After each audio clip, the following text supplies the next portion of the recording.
Okay, so good afternoon, everyone. I see that we have about 27 attendees. Can we just give people maybe another 5 minutes to join before we start?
Okay, let's begin. Hi, everyone, and welcome to CESA YPF Financial Planning webinar in collaboration with Investec.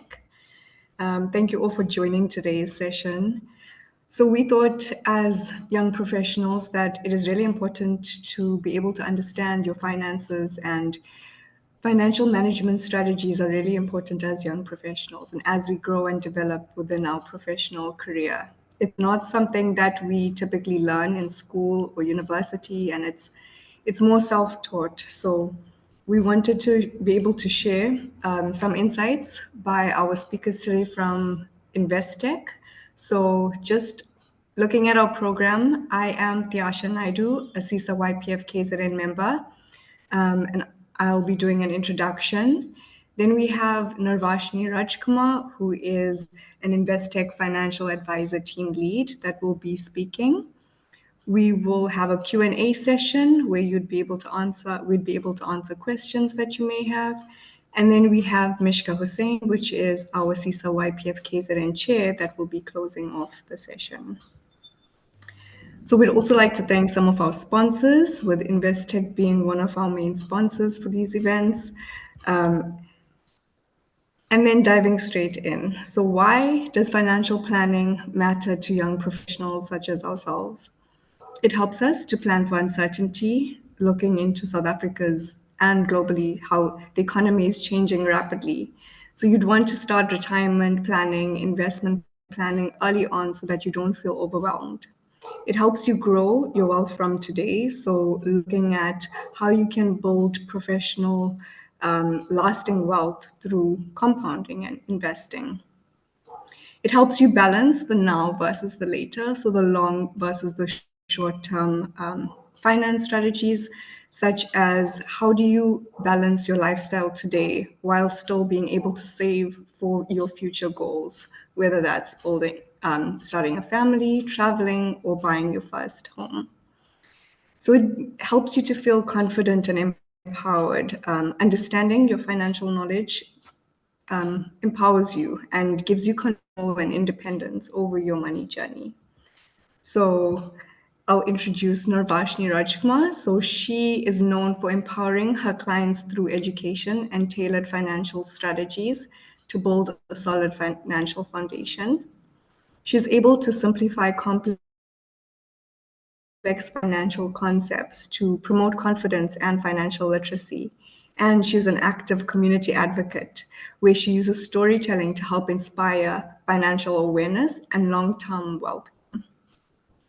So before we dive in, I'd like to leave you with this quote that an investment in knowledge pays the best interest by Benjamin Franklin.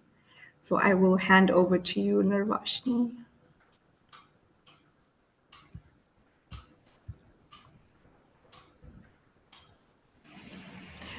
You're on mute. Mute. Can you hear me now? Yes, we can. Perfect. Theasha, thank you so much. I think what I was saying was that Benjamin Franklin does have the best quotes. He always comes up with something profound that gets you thinking. I want to just test that we are in the right screen. Are you able to see that? Yes, perfect. Fantastic. Hi, good afternoon, everybody. I'm so glad to see that so many of you made time to actually come out and join us, and clearly speaks to the importance of financial planning and financial literacy. And if I look back on my own journey, I'd like to start by introducing myself as Nirvashni Rajkumar. I'm an advocate for financial literacy. Most importantly, I'm a mom. I'm the firstborn in my family, which probably speaks to my forthright personality and my driving nature. Being firstborn in my family also left me with a number of financial responsibilities. My dad passed on when I was very young, in and that kind of taught me the lessons in financial planning very earlier on, a lot earlier on than I'd hoped to actually to be impacted by making financial decisions.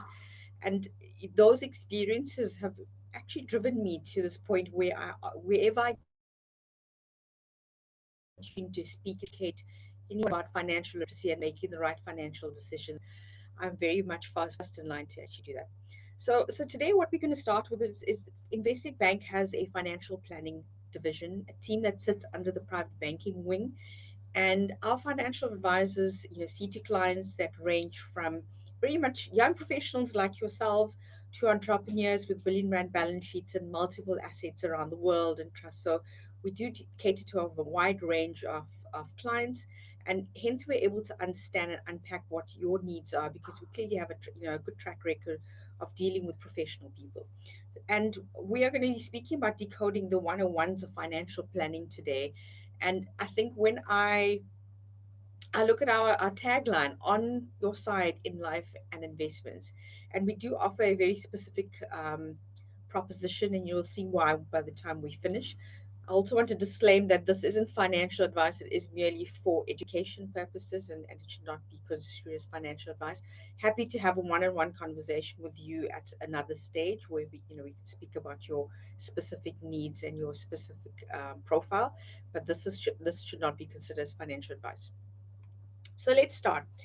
At the beginning of the session, you clearly joined us with some thoughts in mind, and I don't know if you've actually taken some time to document them. But for me, when I sit with a problem and anything that I'm grappling with, my first point of call is actually just to whip out a notepad and pen and proper old school and actually kind of point, just list out a few things that I'm actually looking for from this particular session. And I want to encourage you, I want to challenge you to actually do that. Is what are your questions and what are you hoping that this session would unravel for you? And what are the things that are challenging you? But also, what are the things that are working well for you? And I would love to hear more about it at the end of the session. But as we begin, I want to ask you, what are the things, and these are the financial things that are keeping you up at night? And what are you thinking about? What are you grappling with? Who are you financially responsible for? And what plans have you made in the event that you die or you become ill or disabled? And again, this is in the financial sense. What and who is your most valuable asset? And again, I encourage you to write down the responses to these questions. um, who is your most valuable asset? Have you given that some thought? And what are the things that you want to save and invest for? Do you know the difference between saving and investing? And I know it's very early on in your years, but what do you want your retirement to look like? And quite often, I'll be very frank with you, is my retirement should not look like what my parents' retirements looked like. And their retirement picture is me. I'm the financial support, and I hope and my aspiration is not to leave my own children with a similar experience. And when do you want to retire? Professionally, what I've experienced in industry currently is that when we look at retirement planning, we actually are planning for most of our clients to live to 100. And are you and are your families, are your parents, your grandparents ready for that financially? And what are the things that you actually need to do to get to that point? And then are you taking advantage of all of the free lunches available to you when it comes to maximizing your tax-free savings and investment options? Quite often we face clients that tell us, we want to be tax efficient, but really what does that mean? And there are a few tools that you can use, and I'll share a little bit more detail. Moving along, so at the end of the day, again, Benjamin Franklin comes up, and his whatever he says is so profound, but what he actually said was that if you fail to plan, you plan to fail. And that is absolutely spot on, because if you have not started thinking about retirement, are you leaving it a little bit too late in your 30s, in your 40s, in your 50s? And so I'm hoping that this session will prompt you to actually take some action, put down some pen to paper and say, okay, these are the things I'm planning. This is what I want. This is what I want to achieve financially. And then go and start investigating how we're going to do that. Moving along, I think financial planning isn't just an exercise that one does with a financial advisor. Financial planning actually starts a lot sooner. And the exercise starts with you. So if you had to sit with anyone in my team, the first question we want to actually understand is, who are you? What is your money personality? Are you an avoider? Are you a hoarder? Are you a status seeker? Are you a spender? Are you an Instagrammer? Are you at a restaurant every weekend? Are there pictures of you spending money that you may not necessarily have? The other pieces we also want to understand is, what does your family situation look like? What has shaped your relationship, and who has shaped your relationship with money? Why is it that you feel that you're doing well, and why is it that you feel that you're doing not well? Did you grow up with too little, or did you grow up with too much, or did you just have enough? Was your family comfortable talking about money? Because all of these pieces mold and are pieces of a puzzle that actually make up who you are and how you behave in your financial life. What drives me to do the things I do financially? What do we all typically do? We wait for payday, and then The next weekend after payday is a big weekend because we want to celebrate and we want to show and we want to flash. But what drives us to actually behave in that particular way? And is it hurting me or is it helping me? And then finally, at what life stage are you? Are you a young professional? You've recently graduated, it's your first job. Do you have a young family? Are you in a mature family? Do you live with your parents? Are you close to retirement? Are you responsible for other people financially? Because many of us in our midst most likely are the first educated, the first degreed, the first professionals in our family, or possibly the second generation. But with that comes many responsibilities. And are we looking after parents, grandparents, aunties, uncles, cousins, nieces, nephews, children? So do we come from nuclear families where they're pieces, or joint family systems where they're bigger pieces in the picture? So that is essentially, the starting of a financial planning conversation. It's always about you. And again, I challenge you to take these points down. And Theasha's got a copy of this presentation. Is that what are the things that have molded you and your financial personality, and what is your money personality? Because the sooner you understand who you are and what you're about, the easier it is to plot a way forward. If we look at financial planning, and you may say, what is financial planning? And most people actually identify financial planning with a financial advisor and a product, a life cover product, a funeral product, maybe it's some dread disease, but actually it's actually so much more, because the financial planning is a process. It is a process of taking a comprehensive and a very interrogated view of who you are, understanding what your current situation is, and like I said, understanding where you come from, who you were, what's molded you. We look at where you are at currently. What are your current needs? What is your financial situation? Have you done the fundamentals? And I'll run through what the fundamentals are. But the beauty of a good financial planning conversation is the relationship that conversation is built on. Because are you sitting with a financial advisor who's very much interested in who you are, what you want, and how we can help you get to where you want to be? We want to actually allow you and help you meet your financial goals, your aspirations, and maybe sometimes have some honest conversations, because the worth of a good financial planner is somebody that can tell you, listen, I think you're actually on the wrong path. And maybe you shouldn't buy that BMW now. And many of you are probably chuckling and thinking, BMW, how does she know? But all of us have these aspirations. And specifically to the BMW, why do we have that aspiration? What does it show up? What do we show up as if we drive a BMW up a driveway, or we come to our neighborhoods, or our friends see us driving a BMW? And it's so amazing. That feeling is amazing. But really, what are we foregoing, and what is the opportunity cost of that car? So the mark of a good financial planner is somebody that can have these honest conversations about the things that you need to do to build your specific financial plan and to reach your goal. And then through that process, one can actually identify the gaps, and also put in measures on how we can manage those gaps. So if you look at the pillars that one would, apologies, trigger happy there. The three pillars of financial planning is, again, it's not a product. It actually begins a lot sooner than the product. The product is actually just the mechanism of closing the gap. The pillars start off with budgeting. And do you understand what, your entire situation? Do you actually analyze? And I have to share with you, some of my experiences with clients is that quite often when I sit with a client, most often they are battling with the budgeting piece. Most often people cannot find the means to actually put in an extra retirement policy. They cannot find the means to put in life cover because they've got some shortfalls. They also cannot find the means to think about the future because the fundamental piece is missing, and that's the budgeting element.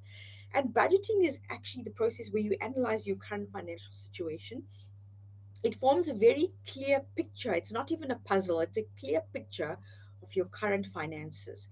It looks at what's coming in and what's going out. And I take it a step further. Quite often, when I look at a bank statement, things I look out for, and again, you may identify with this. How often are you at Uber Eats? How often are you eating out? How many times in a month are you out? What sort of store purchases do you make? What does your credit record look like? And you may think, listen, she's a financial planner. But the journey starts with budgeting and understanding what your spending trends are, because it gives me a view and a peek into what your future is going to look like. Then on the next side, we look at investing and retirement, and then insurance and wills. And that is the complete picture. There are many means of doing this. There's a deep analysis that's done. There are many calculations. We look at tax laws, we look at wills. There's so many elements that a financial advisor would look at. But if you had to focus and if you had some tick boxes, is my budget done? Have I started my saving, investment, and retirement journey? Am I saving enough? And is my due diligence done? Is my will done? And again, you might think, okay, well, listen, I'm at the beginnings of my journey. I'm a young professional. I own nothing. Why would I need a will? And a will is an essential document. Whether you own 2,000 rands or 250,000 or 2.5 million, a will is an essential document. You can have a will from age 14 onwards. So a will, if you haven't done it, please, I encourage you to actually go and have a look at it. So let's start. Let's look at the goal setting. Let's look at the budgeting, and this is step one. So if we had to sit with you, I would always encourage a client to actually draw up a budget and have an honest look at what you're spending, where you're spending, when you're spending, what are your triggers. And if I speak about myself, my triggers are, and I think my team knows this, is that if I'm stressed, I'm eating. And what am I eating? I'm eating lots of sugar. You most likely will find me with a donut, something from a KK store. I won't mention their name, but I think all of you know who it is. But I eat, and that's my trigger. If I'm stressed, I'm eating. But other people, when they're stressed, are spending, and they call it retail therapy. I need to do something to make myself feel good about the situation I'm in. But actually, that what you're doing is just hurting yourself. So when I look at the budget, I always talk to that this is the first step in creating your wealth. When we look at something that's clearly written by hand in your own handwriting, it's not on a spreadsheet, it's not anything. You've created a neural pathway from your hand to your brain, and you've said, this is what I have coming into my account, but this is what's leaving. And at the end of the month, that's the deficit. I think that's hell of a powerful, because it helps you visualize what your financial world looks like. And from there, we're able to create this roadmap that will allow you to reach your financial goals every month. And that's when we get onto the spreadsheet, is that we track your progress, we allow you to prioritize. Quite often in my experience, when I start asking these very uncomfortable conversations, is how many times are you going to eat? How many times are you taking an Uber? How many times are you buying food as opposed to making lunch at home? And from there, we unearth the solutions, because that allows us to actually start saving. And once you start saving, your hack is to actually pay yourself first. And what does that mean? It means that as soon as you get paid, that first day, whether it's the 25th, or the 21st, or whatever, on that day, you have your debit orders to your future self moving ahead. Who are you paying? You're paying your tax free, you're paying your RA, you're doing a unit trust, you're putting money away for your emergency fund. And that once that's done, then you can rest easy. And yes, you can go out and you can enjoy the spoils of your labor. But I think if you pay yourself first, that would be the first step in success. Okay. And then how do you do it? I would do a debit order into a savings account, a debit order into a unit trust, a debit order into a tax free product. But if it's automatic and you forget about it, I think you're plain sailing ahead. In terms of, are there any questions on the budget? Are you all comfortable? Tiasha, I can't see. I'm going to depend on you to actually let me know. No, you're perfect, Naprashni. You can see and hear. Okay. So that's the initials of the journey. Now you're going to ask how are we actually doing it? How are we creating your wealth? And what I actually position for a client is that creating wealth and risk, financial planning and investment planning is actually like building a house. There are some fundamentals. If the foundation is actually strong and it's solid, the walls will be strong enough to stand upright. The roof would be strong enough to actually stay. And you're the engineers, and I don't know what your disciplines are, but this is your discipline. You know, foundation is the most important part of building any building or any project. The foundation needs to be sound. So how do we start? And again, it's a simple conversation. And I've spoken nothing about financial planning at this point. But if we had to look at the two pillars. When we start again, our foundation is the save and invest pillar. So there are two pillars. Saving is actually for short-term goals, and those goals meaning I want to actually reach those goals because I have a need in less than 2 years' time. What that looks like is that I may need to pay for funeral. There might be a family emergency, and my family depends on me. So there might be a funeral, you need an emergency fund, you might want to be studying, for a course for your next leg of your career. You might want to save for a holiday to spoil yourself. You might be getting married. You might need a deposit for a car or a house. And those typically are in cash solutions. What are cash solutions? So you're looking at a savings account, you're looking at a money market account, sometimes a low risk income fund, which is a unit trust. But that is the first pillar, is that you've got your savings pillar, and that's the sound pillar. And for me, I ensure that clients understand that that is the first layer of insulation against any sort of drama that you may have in your life, any sort of financial trauma that you could experience, some unforeseen circumstances. Once you've got that insulation in place, then you can start with the investing pillar. The investing pillar is quite important, and that's the tricky part. I think it's always, the difficult part of this journey to manage, is that investing is a little bit of a longer goal. We're looking at a 3 to 5 year journey. What you're investing in is in the live markets. You look at company shares, you look at unit trusts, you're looking at listed property, exchange traded funds, and alternative investments. Why I say that, these are live vehicles is that they're constantly changing price on a daily basis. If you look at a company like Investec, if you look at our share price in the morning and in the evening, you'll see there's a little bit of a difference. And that is very much dependent on the macro economy and how investors perceive South Africa, South Africa's banking system, and Investec as a company, and the faith that they hold in the company, and that drives the share price. Now, why I'm saying this to you and why I speak about this first layer of insulation called savings is that there's a fair amount of uncertainty and volatility that comes with this other pillar called investing. And it's very difficult sometimes to predict what's going to happen. And if you think about what's happened in the current economy, we've had this year, well, we've had from last year, we've had elections, US, South Africa, India, a number of global economies. We've had threats of war. We've had Elon Musk come and go. We've had Donald Trump come in. We've had tariffs. We've had so many things. We've got, so many bits and moving parts. But all of that actually does actually affect the investing pillar. And why we want a layer of insulation called the savings pillar is that with the unpredictability of the investing pillar, because shares and unit trusts and have movements, and that's called volatility, we cannot predict what that volatility is going to look like.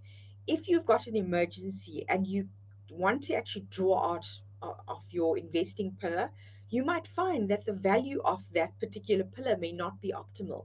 What that looks like is that you gave us 100 rands, and maybe on the day that you needed, you're facing this disaster in your family, the 100 rands might be 98 rands, but you want 100 rands. And except there's volatility in the market, Donald Trump has sneezed, Elon Musk has done something, Cyril Ramaphosa has done something, and your unit trust price is actually now 98 rands. And that doesn't help the cause, because if you draw that 98 out, you need it, you've actually lost your money, you've wasted your effort. However, if you had that insulation called savings and you've planned for these emergencies, you could actually allow your investing pillar to just carry on riding the wave of your life, but also growing. So hence you've got, if you're looking in the foundation, your first foundation is savings, second foundation is investing. And then if you had to look at what all of that looks like and what the steps are in your journey, you are wanting to actually have a few things in place. Like I said, initially, is that you've got to have your money for your rainy day. You've got to cover your liquidity needs. And again, those liquidity needs may speak to a home loan purchase. There might be some changes. You might be getting married. You might need to buy a ring. Those are the liquidity needs. You would want to, again, if you look at this particular diagram, you'll see the need is on the light gray on the top. Then you've got the short-term nature, and at the bottom, what sort of risk profile based on your time horizon. So it's a shorter time horizon, less than 2 years, and then the products you could possibly look at in the asset classes. So under 2 years, you're looking at cash. 3 to 5 years, you're looking at bonds and other asset classes and equities. The longer your time horizon, the more of risk you can take, and the more equity exposure you can actually adopt in your investing journey.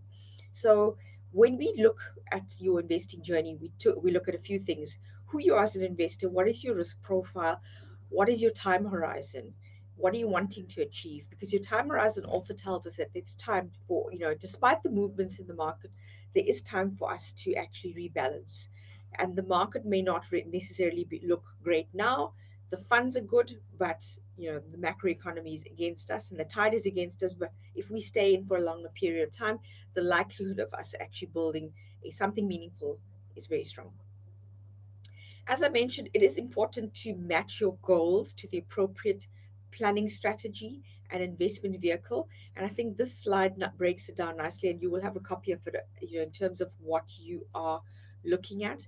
And again, speaking to as if you've got a shorter time frame, then you want to take lower risk because you want the monies not to fluctuate too much.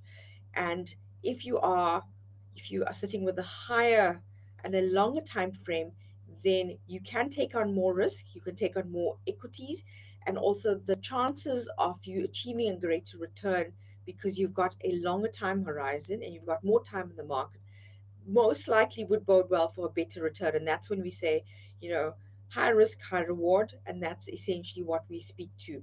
So the riskier the investment, and what that means for you is that there's more equities, more company shares in this basket, and you can definitely expect more fluctuations. And you probably, when you look at a graph, you'll see that, and that speaks to the fluctuations. The longer term investing also reduces the volatility because it gives us time in the market to balance out any losses. And if I look at any fund fact sheet, and I'll actually take you to the fund that we've got. It's a global fund. It's an Investec Global Leaders Fund. It is a high risk fund. It promises to have up to almost 100% of equity exposure to global stocks. It's an exceptional stock, but right now it's facing some tricky waters because it's a global stock that's very exposed to the US markets. You'll see the movement there, so go and have a look at it. But if you zoom out and you look at performance, you'll see that the fund itself is well constructed and it's very robust, and it's actually done exactly what it needs to.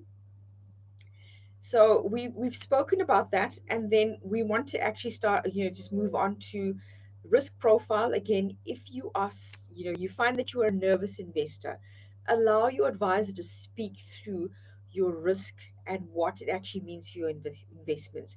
Because if you're a young person, especially in your life stage, if you're not taking on adopting a high risk position, the likelihood of you achieving your goals could actually be hindered.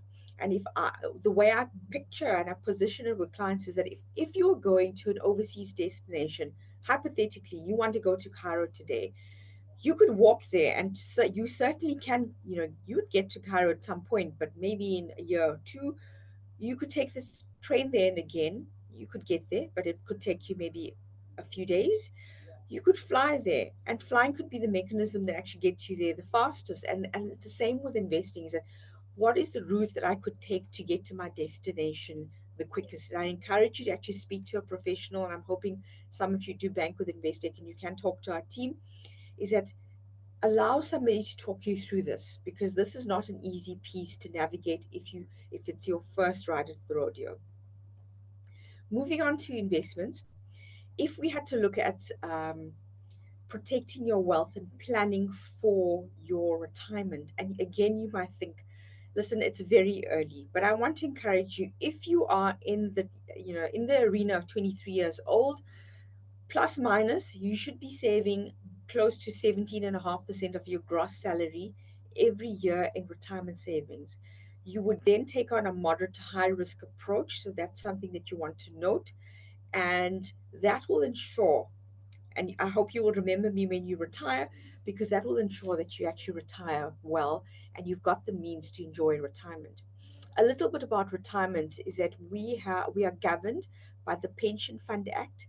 The act itself allows us a few vehicles, and these vehicles, the pre-retirement ones, are a pension fund and a provident fund, and those are company issued policies. So if you're in employment of a company, you'll find that those are employee benefits, and the company will ensure that they offer these to you, as well as your risk benefits. A retirement annuity, there's no employer participation. This is a policy or a fund that's held by an individual, and there aren't any differences. Currently, you probably, you all most likely have heard about two-pot, and that came out last year. And two-pot basically dictates that whether you're a pension fund presently, a provident fund, or retirement annuity, the treatment is very much the same in terms of access. There might be funds that you accrued right up to September last year that may fall outside of the two-pot system, but for the most part, anything from 1 September onwards actually fell into two-pot.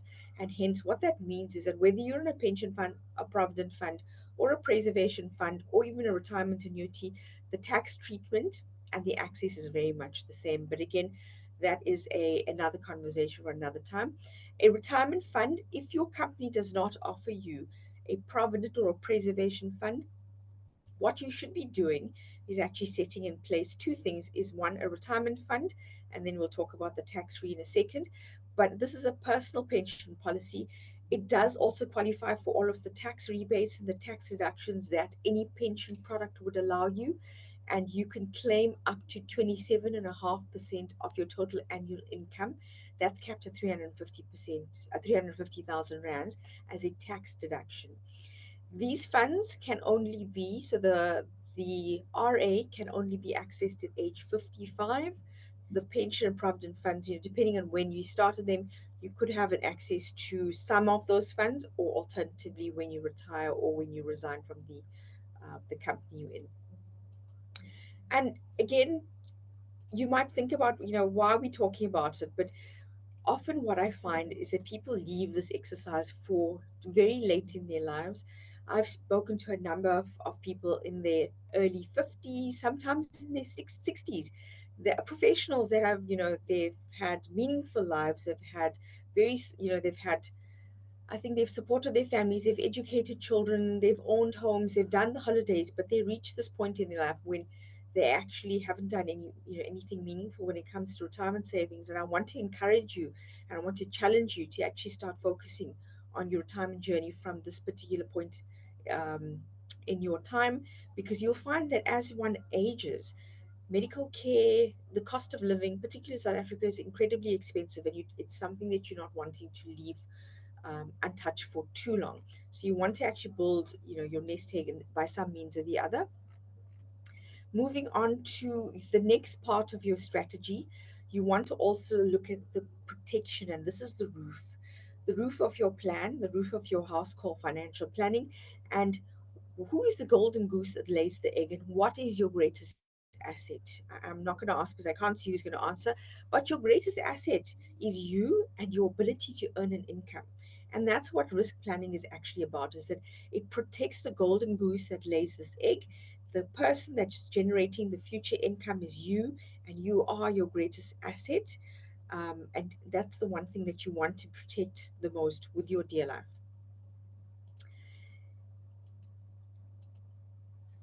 So what are the things that you could look at? And you might find that some of the products may not necessarily be for you. And I want to encourage you to actually engage with a financial advisor to understand what insurance is. So life insurance actually is merely replacement of future income that you could have earned if you were not sick, unwell, disabled, or dead.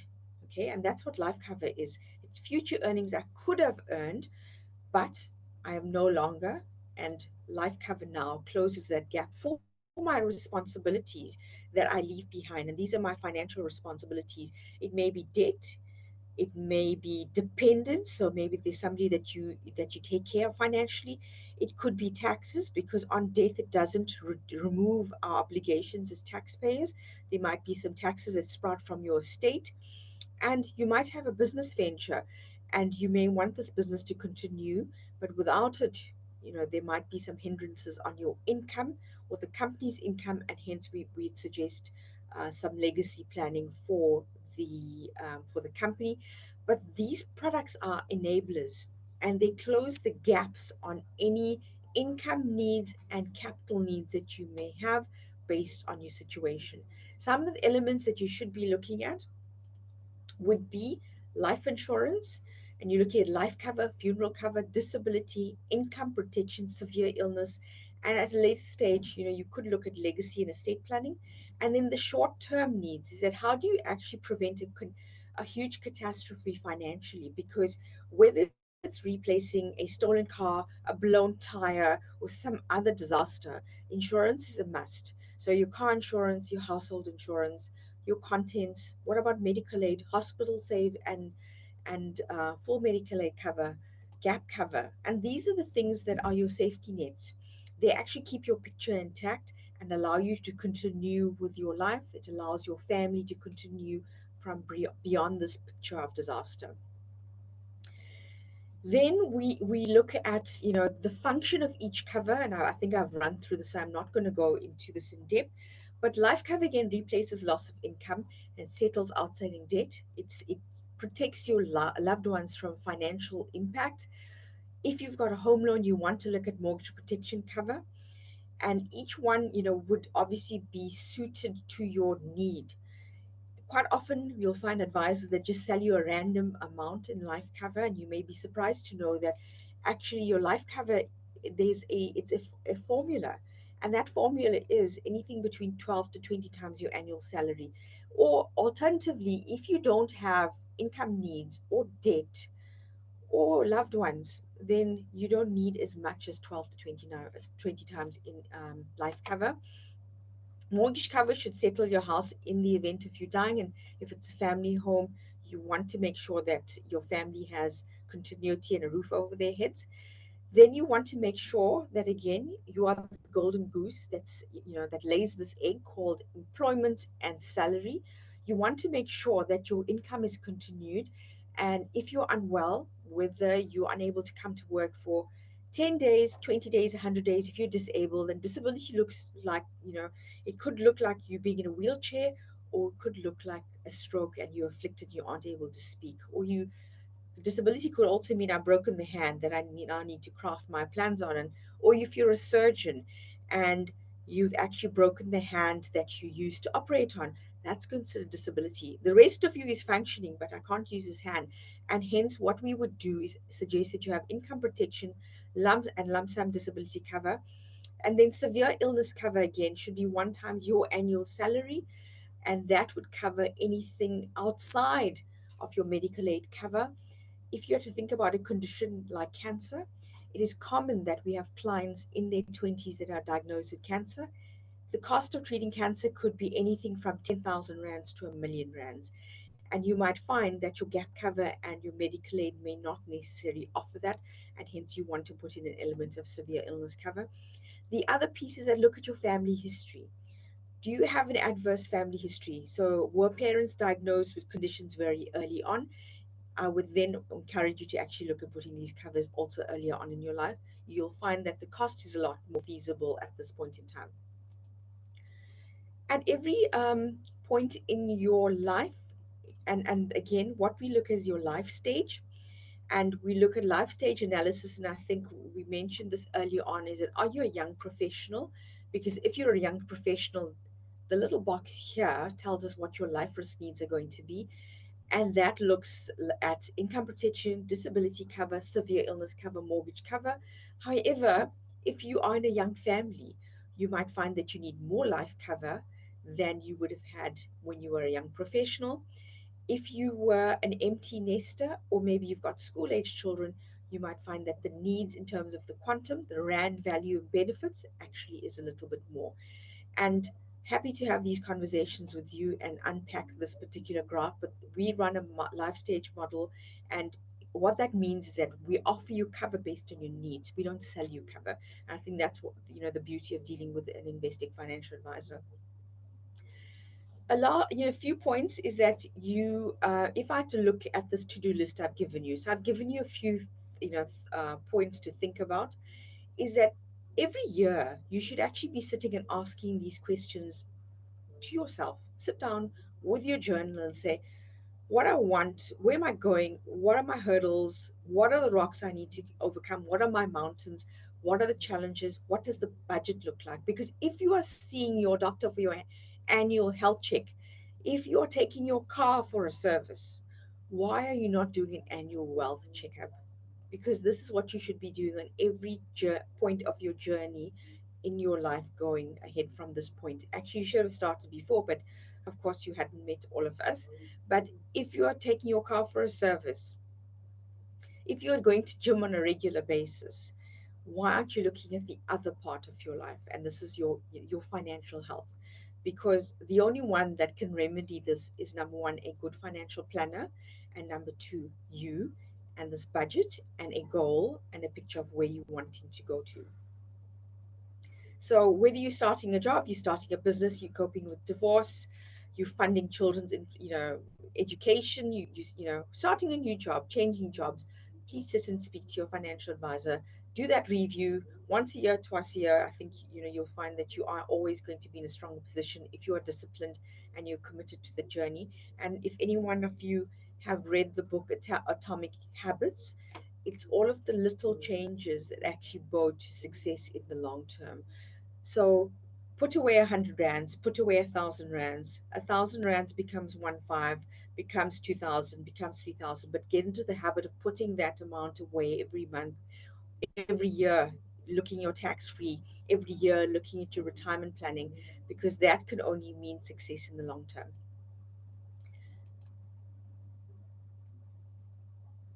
Apologies, we're almost at the end.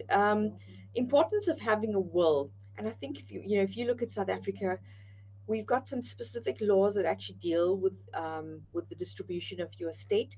The only document that actually can tell your financial institution, the master's office, about you and your wishes is the will, and it's a validly signed will.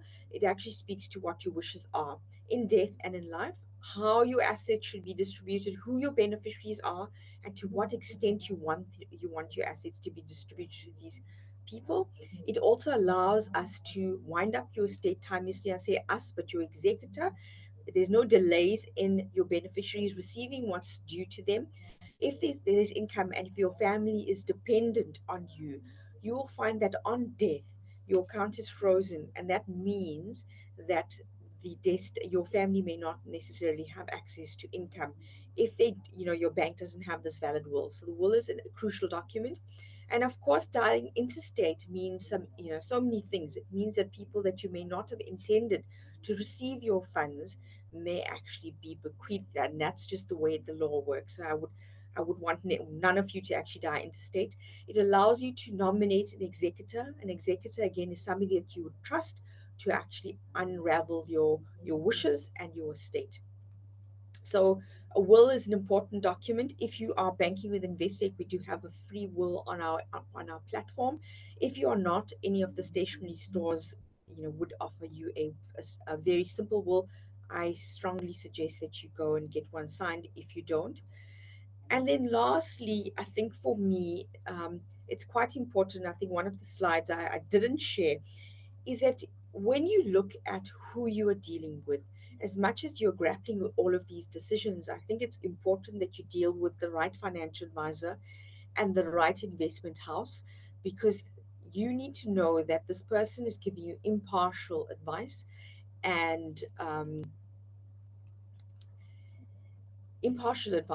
and is actually being authentic and places you at the center of this conversation.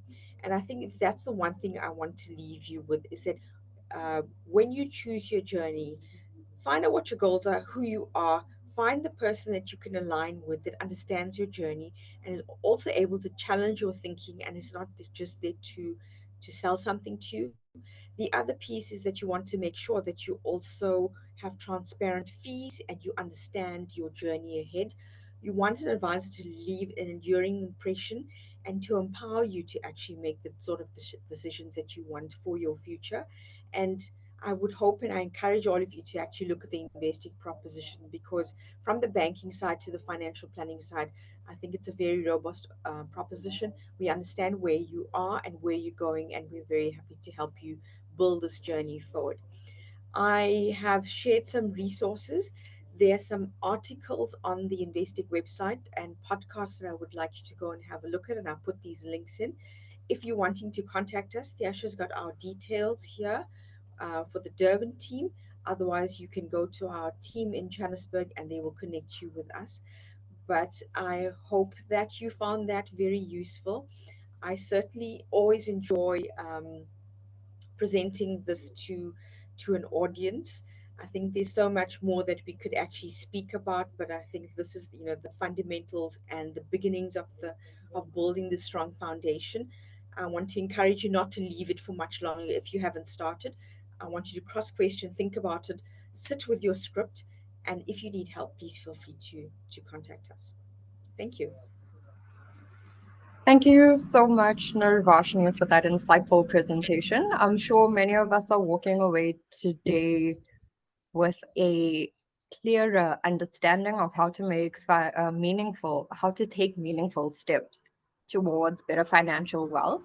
Before we wrap up, we'd like to open the floor for some questions. This is your opportunity to ask anything that may have come up during the session, whether it's about budgeting, investing, retirement planning, or any other aspects of financial planning.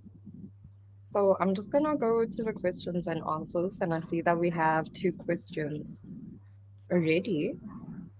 So one of the questions is, would it be beneficial to take out an RA when you already have pension fund from a company, as the pension fund is usually not enough to retire with? Okay, I think, Anonymous, I think you've answered your question there. You've answered a question with a question, and I think that's fantastic. So spot on. I think you might find that most companies, because remember the pension fund is a cost to the company, and not all companies may want to, extend to the full benefit of pension savings. And so what they would do is they would cap the contribution generally at about 12% of your gross income, up to 15%. And hence, within the company, the pension fund structure, you can only contribute that amount. And because it's a group scheme and there's some fixed rules, you may not necessarily go beyond that percentage.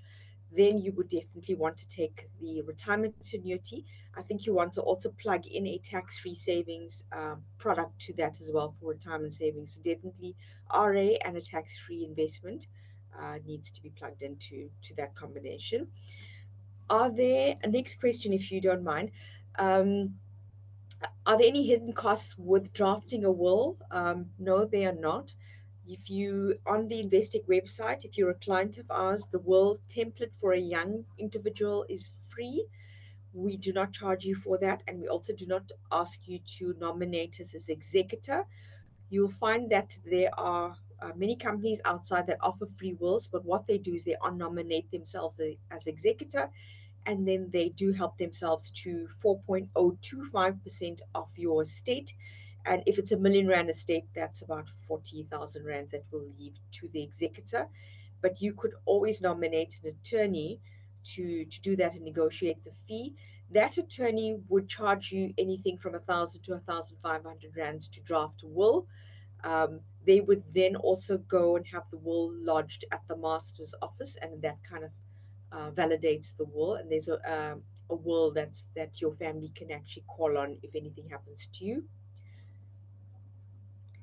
Then any budget spreadsheet that you can assist us with? Yes, I can. I will send you I'll send Tiasha a template to share with you. It is an Excel spreadsheet, so you can play around with it. But the one I have actually highlights to you the shortfalls, and what I like to look at is, what are you really spending your money on?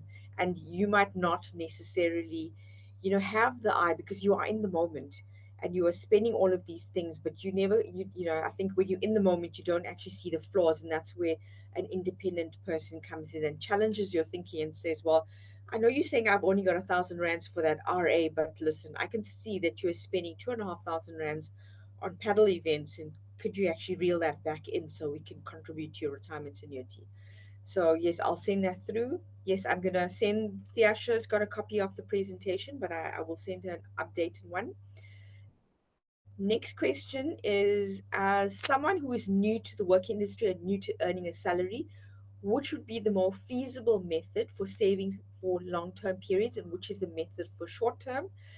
For long, let's start with short term because that's the first step of the journey. Short term would be cash investments, money market accounts, immediate access accounts. That would be short term.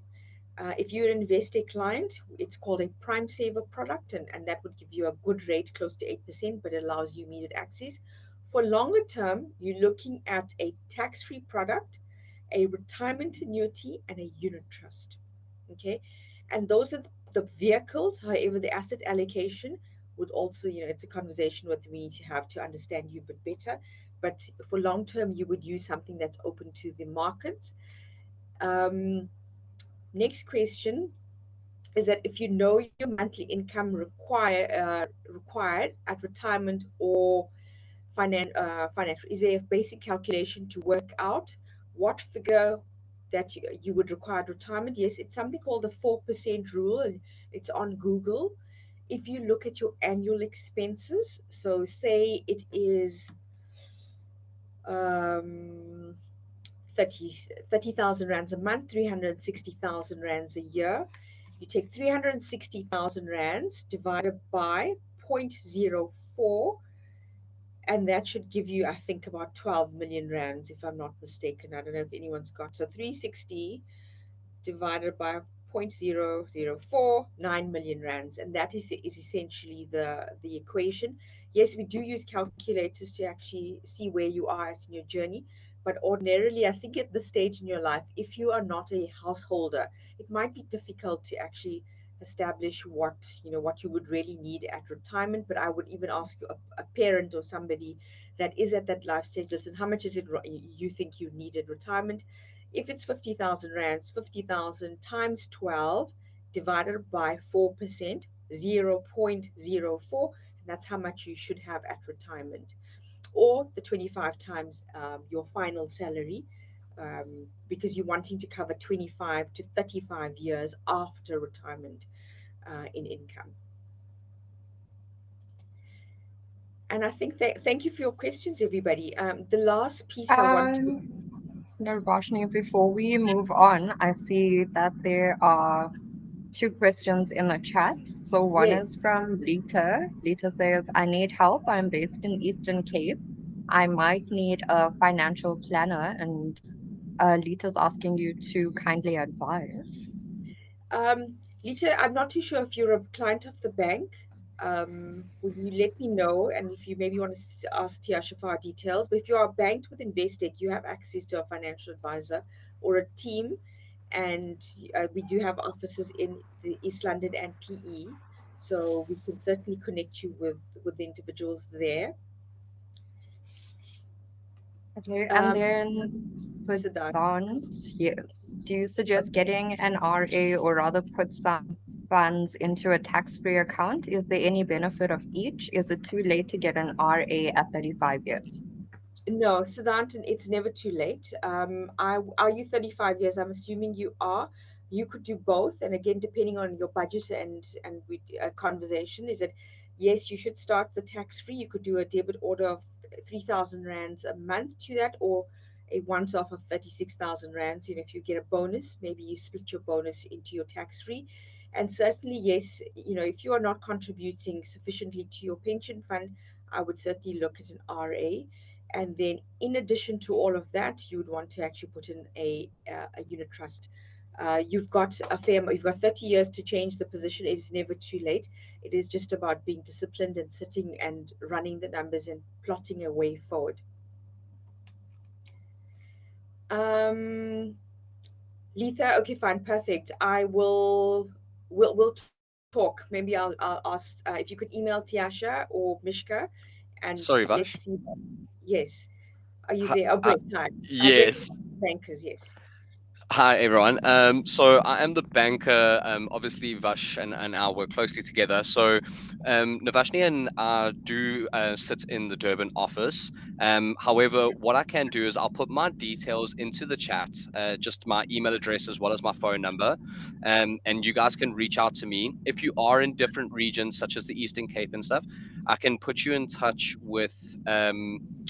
One of the people in those regions to reach out and call you and assist you. But I'm more than happy to facilitate that initial interaction just to get you going and to speed up that process for you. And if obviously you would, in the Durban region or in KZN, we're more than happy to obviously bring you on board this side as well.